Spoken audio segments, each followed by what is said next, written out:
گھاٹے میں پھر تم کیا لینے جاتے ہو؟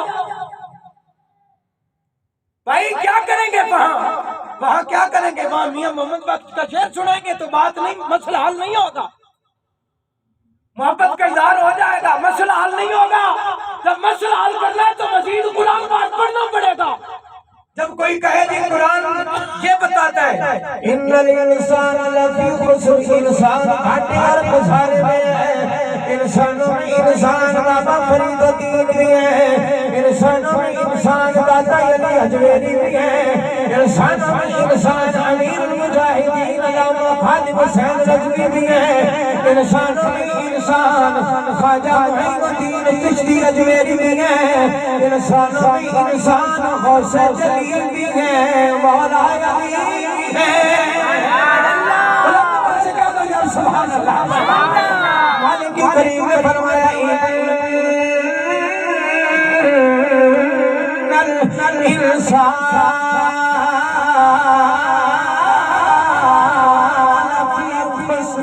انسان سراسر کرا گھاٹے میں ہے، انسان خسارے میں ہے۔ اگلی بات ارشاد فرمانے سے پہلے فرمایا اِلَّا الَّذِينَ، مگر جو ایمان والے ہیں۔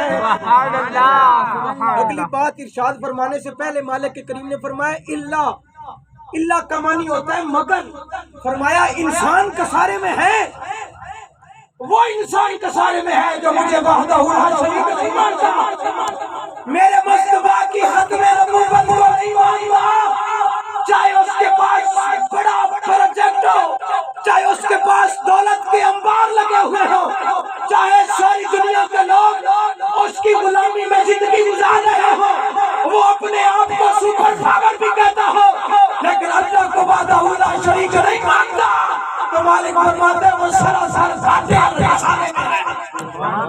لیکن فرمایا اِلَّا الَّذِينَ آمَنُوا، مگر جو ایمان لائے۔ ایمان والے کی شان کیا ہے؟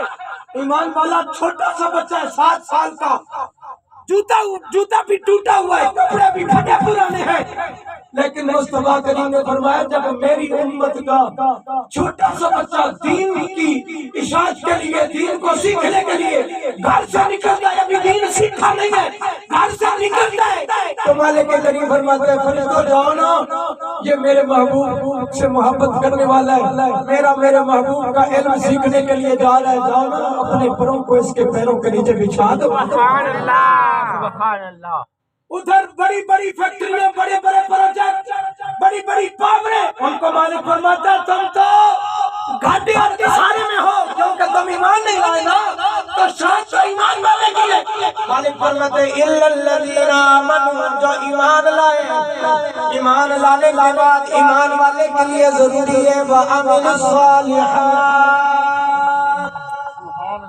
یہ نہ ہو کہ کہے میں ایمان لے آیا اب مجھے تو کوئی نہیں، میں تو ایمان والا ہوں نا، میں تو ہر سال 11ویں شریف کا لنگر بھی پکاتا ہوں، میلاد شریف آتا ہے تو سرکار کا جشن بھی مناتا ہوں ایمان والا، لیکن مالک فرماتے ہیں ایمان والے کے لیے ضروری ہے وَعَمِلُوا الصَّالِحَاتِ، نیک عمل کرے، اس کا بیٹھنا اٹھنا چلنا پھرنا شریعت کے مطابق ہو۔ مالک فرماتے ہیں پھر ایمان والے کے لیے ضروری یہ بھی بات ہے، ایمان لانے کے بعد وَعَمِلُوا الصَّالِحَاتِ، نیک عمل بھی کرے، وَتَوَاصَوْا بِالْحَقِّ، حق بیان بھی کرے، حق بیان کرے، حق تو حق ہے کیا؟ قرآن و حدیث کا علم حق ہے، اور اس سے ہم بڑے دور ہیں۔ اب جو بندہ جو میں ابھی جو بات کرنے لگا ہوں، جو میں جس پوائنٹ پر آپ کو لانا چاہتا ہوں آج کے دن کی مناسبت کی وجہ سے، اس بات پر میں لانا چاہتا ہوں، اور اس بات پر ہی بات مکمل ہو جائے گی۔ اب مالک فرماتے ہیں ایمان والے کے لیے ضروری ہے وہ ایمان لانے کے بعد نیک عمل بھی کرے اور حق بیان بھی کرے۔ اب کون حق بیان کرے گا؟ جس کو اپنا ہی نہیں پتا، جس کو نماز جنازہ کی دعا اور نیت بھی نہیں آتی، وہ حق کیا بیان کرے گا؟ جس کو کوئی چیز ہی نہ پتا ہو وہ حق بیان کیا کرے گا؟ اب کئی ہمارے معاشرے میں ایسے بندے ہیں جو قرآن دیکھ کر کے نہیں پڑھ سکتے، کوئی بات ان کو سمجھاتے ہیں تو ان کے عقل میں نہیں بات آتی، بڑھاپا آ گیا اور بات عقل میں رہتی نہیں ہے، بھول جاتا ہے۔ اب وہ بندہ کہے جی میں تو ایمان والا ہوں، میں کلمہ پڑھنے والا ہوں، تو میں بھی رب کا قرب چاہتا ہوں، تو اب میرے لیے کوئی دین نے آسانی رکھی ہے؟ یہ جو مصطفیٰ کریم علیہ السلام دین لے کے آئے نا، یہ دین بڑا آسان ہے، لیکن ہم نے مشکل بنایا ہوا ہے۔ دین بڑا آسان ہے۔ اب وہ بندہ جو دیکھ کر قرآن پڑھ نہیں سکتا، دیکھ کر شریعت کے احکام پڑھ نہیں سکتا، اور جو اس کو شریعت کے احکام بتائے جاتے ہیں وہ بھول جاتا ہے، اب وہ کہتا ہے جی اس اسلام میں میرے لیے کوئی آسانی ہو، تو مالک کریم نے فرمایا ہاں اس بندے کے لیے آسانی ہے، درمیانی راستہ ہے اس بندے کے لیے۔ وہ کیا راستہ ہے؟ مالک کریم نے فرمایا جو بندہ دیکھ کے پڑھ نہیں سکتا، شریعت کو سینے میں رکھ نہیں سکتا، دماغ سے بات نکل جاتی ہے، اسلام نے اس کے لیے درمیانی راستہ نکالا۔ مالک کریم نے فرمایا پھر قرآن سے سہارا لو اور قرآن پڑھو، پڑھے قرآن یا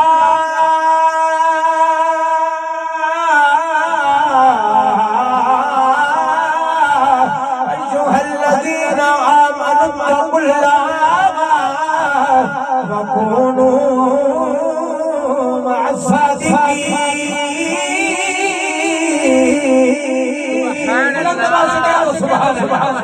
مالک کریم نے فرمایا ایمان لے آنے کے بعد جو نادان رہ گیا، پچھلی عمر ہو گئی، اب چاہتے ہیں کہ میں قرب خدا کا حاصل کر لوں، مالک فرماتا ہے یا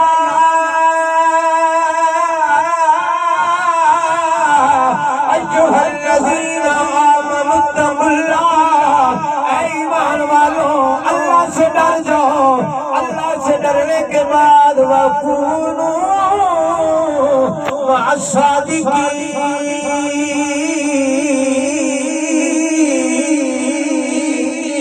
سبحان اللہ، سبحان سچوں کی سنگت اختیار کر لو، سچے لوگوں کی، جن کے پاس قرآن و حدیث کا علم ہے، ان کی سنگت اختیار کر لو، ان کی بات کر لو۔ آج ہمارے معاشرے میں کیا ہوتا ہے، بندہ وہ پیر تلاش کرتا ہے جس کی گاڑی بڑی ہو، چاہے اس کو آتی جاتی کوئی شے ہی نہ ہو، وہ کہتا ہے بابے کی گڈی بڑی ہونی چاہیے، پتہ لگے بھی میرا مرشد آیا، سارے محلے والوں کو پتہ لگے بھی یہ فلاں صاحب دا مرشد پاک آیا تو کتنی بڑی گڈی ہے۔ بڑی گاڑی دیکھ کر کسی کے ہاتھ میں ہاتھ نہ دو، اس کا علم اور مرتبہ اور مقام، اس کا تقویٰ اور پرہیزگاری دیکھ کر کے اس کے سنگ اختیار کرو۔ اور ہم محبت بڑا پیغام بھی دیتے ہیں، بھائی اگر آپ نادان رہ گئے ہو، کچھ نہیں پڑھا، تو پھر ان لوگوں کی سنگت میں آ جاؤ جن کے پاس قرآن و حدیث کا علم ہے، ان کی سنگت میں آ جاؤ۔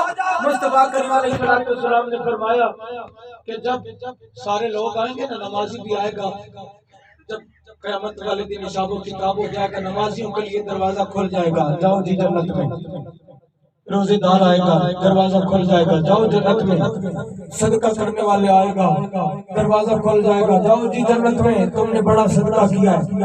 حافظ قرآن آئے گا، مالک کریم فرمائے گا جاؤ جنت میں۔ جب عالم دین آئے گا نا، جس کے پاس قرآن و حدیث کا علم ہوگا، جب وہ آئے گا تو آواز آئے گی ٹھہر جا، دروازے پر ٹھہر جا، بھی سارے لوگوں کو جانے دے۔ مالک کریم نے عالم کو کیوں کھڑا کیا ہے؟ عالم کو حکم ہوگا جب سارے لوگ چلے جائیں گے، کوئی لوگ ابھی حساب و کتاب میں پھنسے ہوئے ہوں گے، عالم دین کو حکم ہوگا اے قرآن و حدیث کا علم رکھنے والے جا، جس جس کے دل میں تیری محبت تھی، جو تیرے ساتھ محبت کا اظہار کرتا تھا نا، تیری محفل میں بیٹھا کرتا تھا، مالک کریم فرمائے گا جا، آج جو تیری محفل میں بیٹھنے والا تھا یا تیرے ساتھ محبت کرنے والا تھا، بلکہ کئی ایسے گناہگار ہوں گے، مالک کریم ان سے فرمائے گا، حدیث پاک کا مفہوم ہے، مالک کریم فرمائے گا کیا تم نے قرآن پڑھا؟ تو کہیں گے نہیں پڑھا۔ حدیث پڑھی تھی؟ کہیں گے نہیں پڑھی۔ مالک کریم یہاں تک کہ فرمائے گا کبھی تیرا کسی عالم کی بارگاہ میں، کسی عالم کی محفل میں بیٹھنا ہوا؟ وہ کہے گا میں تو زندگی میں کبھی کسی عالم کی محفل میں بیٹھا ہی نہیں تھا۔ مالک کریم فرمائے گا اچھا بتا، کوئی بندہ وہ تیرا دوست ہو جو کسی عالم کی محفل میں کوئی بیٹھتا ہو، وہ تیرا دوست ہو، دوست کی محفل کہا مالک کریم میں نے تو اس بندے کے ساتھ یاری نہیں لگائی تھی جو علماء کے ساتھ بیٹھتا تھا، میں تو ان سیاستدانوں کے ساتھ یاری لگاتا تھا جو ہمارے محلے کی گلیاں سنوارتے، میں تو ان کی محفل میں بیٹھا کرتا تھا جو ہمارے کاروبار بزنس مین ہمارا بزنس چلا دے، ہماری فیکٹری کی ہمیں مشورے دے، میں تو ان کے ساتھ بیٹھتا تھا، میں تو جن کے پاس عالم جو بندہ عالموں کے پاس بیٹھتا تھا میں تو اس کے پاس بھی نہیں بیٹھا۔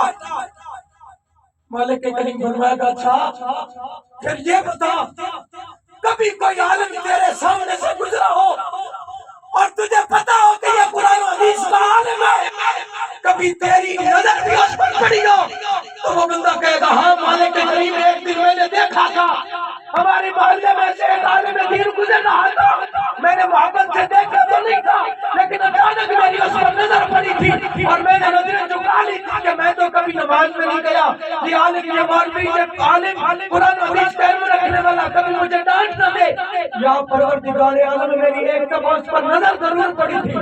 مالک کریم فرمائے گا جا عالم دین پر جب تیری نظر پڑ گئی تو اس نظر کے صدقے سے میں نے تیری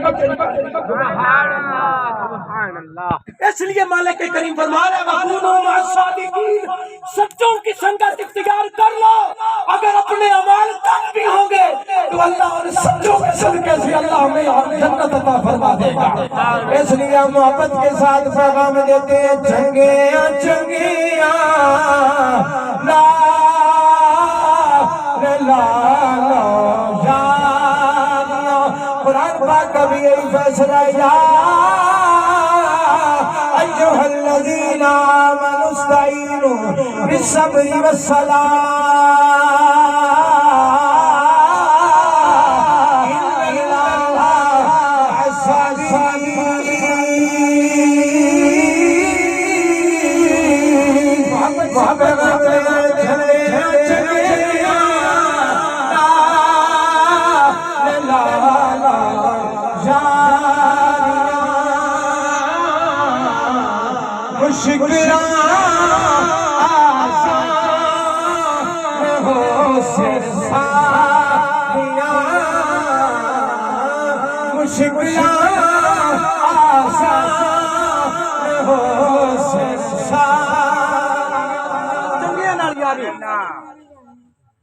جب بندہ کوئی نیک توبہ کرتا ہے نا نیک، وہ تو ہوتا ہی نیک ہے تو وہ تو بار بار توبہ کرتا ہے۔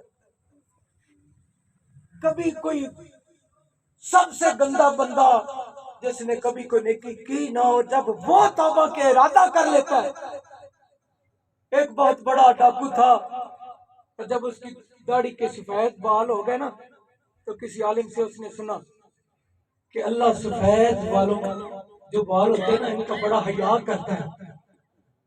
اس کے دل میں پتہ نہیں کیا خیال آیا، کہنے لگا یار میرے بھی بال تو سفید ہو گئے ہیں تو مولوی صاحب کہہ رہے ہیں اللہ سفید بالوں کا بڑا حیا کرتا ہے، تو کیوں نہ ہو کہ میں ان سفید بالوں کو اللہ کی بارگاہ میں پیش کروں اور اللہ میری توبہ کو قبول کر لے۔ وہ مسجد کے امام کے پاس گیا، کہنے لگا جی بتاؤ میں نے توبہ کرنی ہے، میں کس کے پاس جاؤں اور توبہ کروں؟ اس نے کہا یار اللہ کی بارگاہ میں اللہ کا گناہ گار ہے، اللہ کی بارگاہ میں توبہ کر۔ اس نے کہا نہیں مجھے کوئی بندہ بتاؤ۔ آخر کر اس نے جان چھڑائی، اس نے کہا ایسے کر پچھلی رات کا وقت ہو گیا تو ایسے گلی میں جا، جو سب سے پہلے بندہ تجھے مل جائے نا اس بندے کو پکڑ لینا اور اس کے ہاتھ پہ بیعت کر لینا اور توبہ بھی کر لینا، اللہ تیری توبہ قبول کر لے گا۔ پچھلی رات کا وقت تھا، پچھلی رات کے وقت کوئی عام بندہ تو پھرتا نہیں ہوتا، ایک اور چور تھا، وہ اس سے بھی بڑا چور تھا، وہ جا رہا تھا، اس نے پیچھے سے پکڑ لیا، کہتا بھائی پیر صاحب کی حال ہے؟ میں پیر نہیں ہوں یار، انہوں نے کہا پیر تو میں بھی تینوں مان لیا لیکن تو میں نے دس کدھر جا رہے ہیں؟ انہوں نے کہا گل چھڑ، وہ چوری کرن جا رہے تھے، انہوں نے کہا بس چھڑ یار، انہوں نے کہا نہیں میں تو تینوں پیر مان لیا تے میں کرنی ہے توبہ، تے میں توبہ کی میں کہا ڈاکو چور نو چور کی دسے؟ اس نے کہا بھائی یار، انہوں نے بھی جان چھڑائی، انہوں نے کہا یار ایک بار یہیں پر تو اتنے رک جا، میرا انتظار کر، میں تھوڑی دیر بعد آنا تے پھر میں تینوں مرید بھی کر سا تے تیری توبہ دا طریقہ بھی تینوں دسنا۔ بڑی خوبصورت بات پیش کرنے لگا، یہ بات اکیلی تسی سنی ہونی ہے۔ اس چور نے بھی جان چھڑائی تے چل پیا، وہ چلا گیا تو جانا کدے پیا چوری کرن پیا جانا تے ان ہور کوئی دروازہ نہ لبا، سرکار غوث پاک دے گھرے چوری کرن پہنچ گیا۔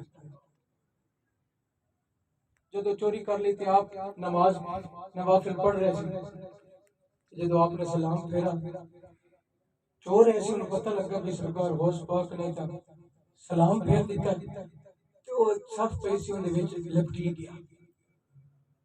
تھوڑی دیر تو بعد ایک بندہ آیا، آگے دروازہ کھٹکھٹایا، سرکار غوث پاک کی بارگاہ میں عرض کی تھی حضور فلان علاقے کا ایک ابدال فوت ہو گیا تے سن کو تے کوئی نیک بندہ اللہ کا ولی چاہیے، ابدال چاہیے، ولی چاہیے تے سانو کوئی تسی رہنمائی فرماؤ۔ آپ نے فرمایا کہ او جڑا صف دے وچ لپٹا پیا نا او ابدال ہی اونوں لے کے جا۔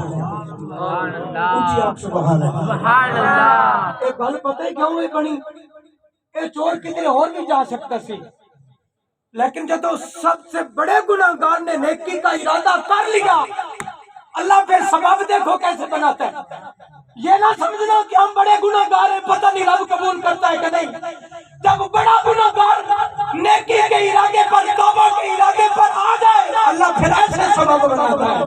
سب سے بڑا گناہگار سب سے بڑا ڈاکو ہو تو ایک ہی منٹ میں اللہ کے ولی کے گھر چلا جاتا ہے، پھر ایک ہی نظر میں اللہ کا ولی غوث پاک ایک ہی نظر میں اسے اللہ کا ولی اور ابدال بنا دیتا ہے۔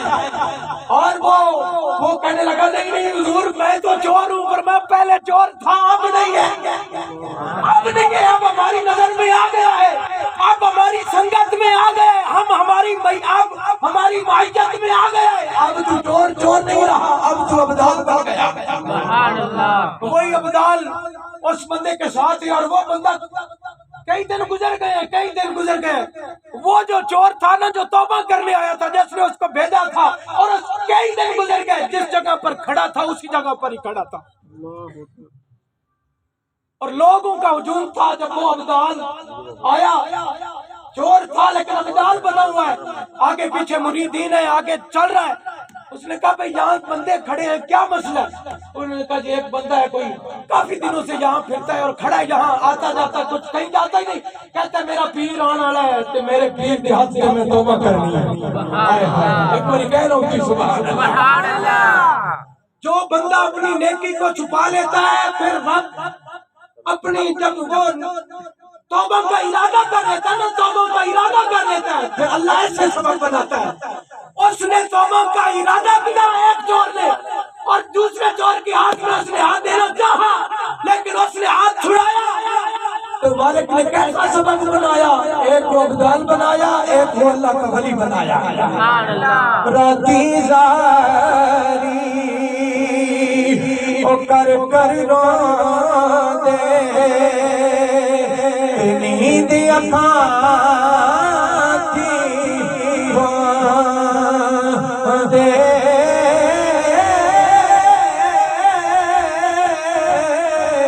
میاں سافر گلے راتی زاری کر کر رو دے نیند اکھاں تھی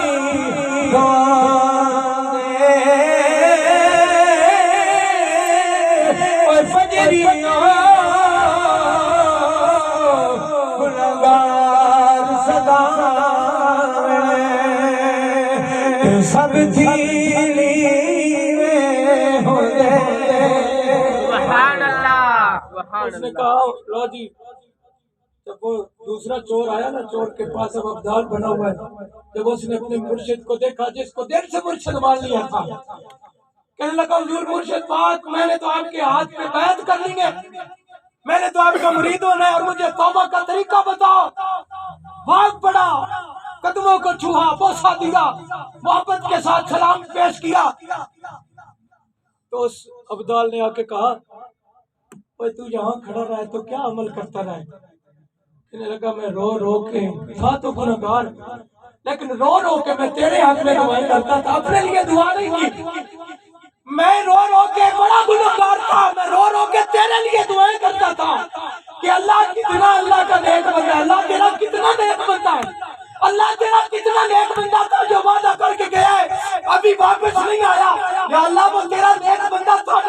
سے تھا، تیرا نیک بندہ تھا تو گناہگار۔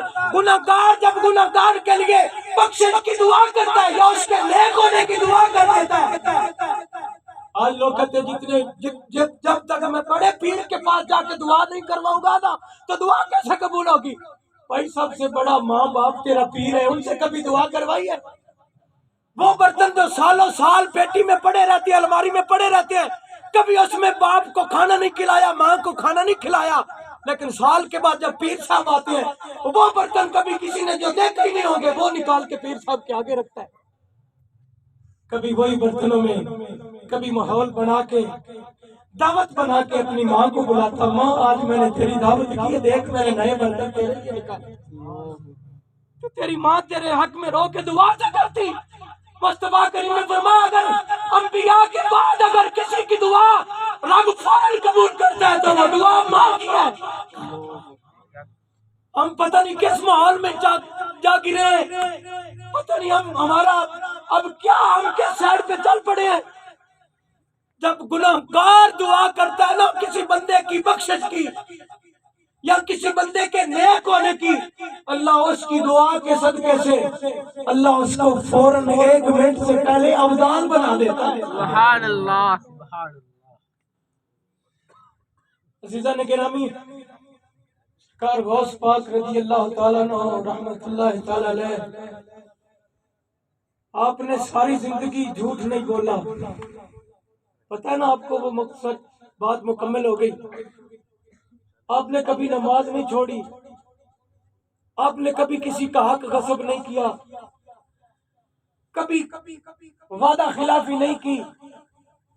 ایک دن نا آپ جا رہے تھے، ایک بزرگ کے پاس گئے تو پتہ چلا کہ ان کے پاس قرآن و حدیث کا علم ہے۔ آپ گئے اور علم کی بات سیکھنے کے لیے چوراہے پر کھڑے ہوتے، ان سے ایک علم کی بات سیکھی تو کہا کچھ اور سکھاؤ۔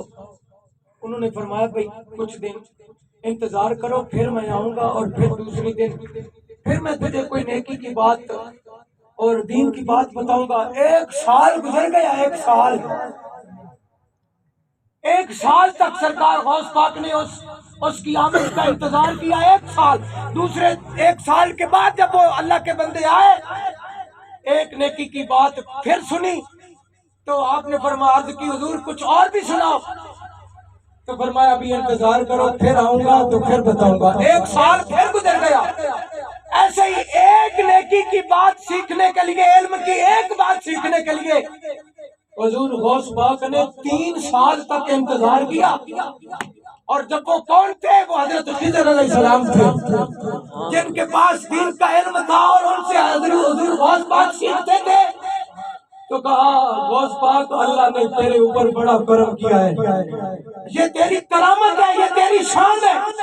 تو سرکار غوث پاک نے کہا نہیں، یہ میری کرامت نہیں ہے، یہ اللہ کا فضل ہے، یہ اللہ کا فضل ہے۔ آج کوئی بندہ کوئی دے گی رب کے نام پر تقسیم کر دے تو کہتے واہ جی واہ، میرے نعرے لگاؤ یار، میں نے دیکھ نہیں پکائی۔ اور سرکار غوث پاک فرما رہے یہ اللہ کا فضل ہے۔ اتنا بڑا کام کر کے بھی کہتے ہیں نہیں، یہ میری کوئی کرامت نہیں ہے، یہ میرا کوئی کمال نہیں ہے، یہ اللہ کا فضل ہے میرے اوپر، یہ اللہ کا فضل ہے کہ اللہ نے یہ مجھ سے کام کروا لیا۔ عزیزان گرامی، سونے مصطفیٰ کریم علیہ الصلوۃ والسلام کا کلمہ پڑھنے والوں، اولیاء کرام کے ساتھ محبت کا اظہار کرنے والوں، بس صرف اور صرف اولیاء کی کرامتیں مشہور نہیں ہیں کہ آپ سرکار غوث پاک رضی اللہ تعالیٰ عنہ آپ 18 کتابوں کے سبق ایک دن میں پڑھاتے تھے، ایک دن میں۔ ہم نے بس یہی سمجھا ہے کہ سرکار غوث پاک بس 11ویں پکاتے تھے اور کھیر بناتے تھے اور لوگوں میں تقسیم کرتے تھے۔ اور سرکار ایک دفعہ مرغا کھا رہے تھے اور والدہ آئی بچے کی، انہوں نے کہا سرکار غوث پاک آپ مرغا کھاتے ہو، میرے بچے کو دال کھلواتے ہو۔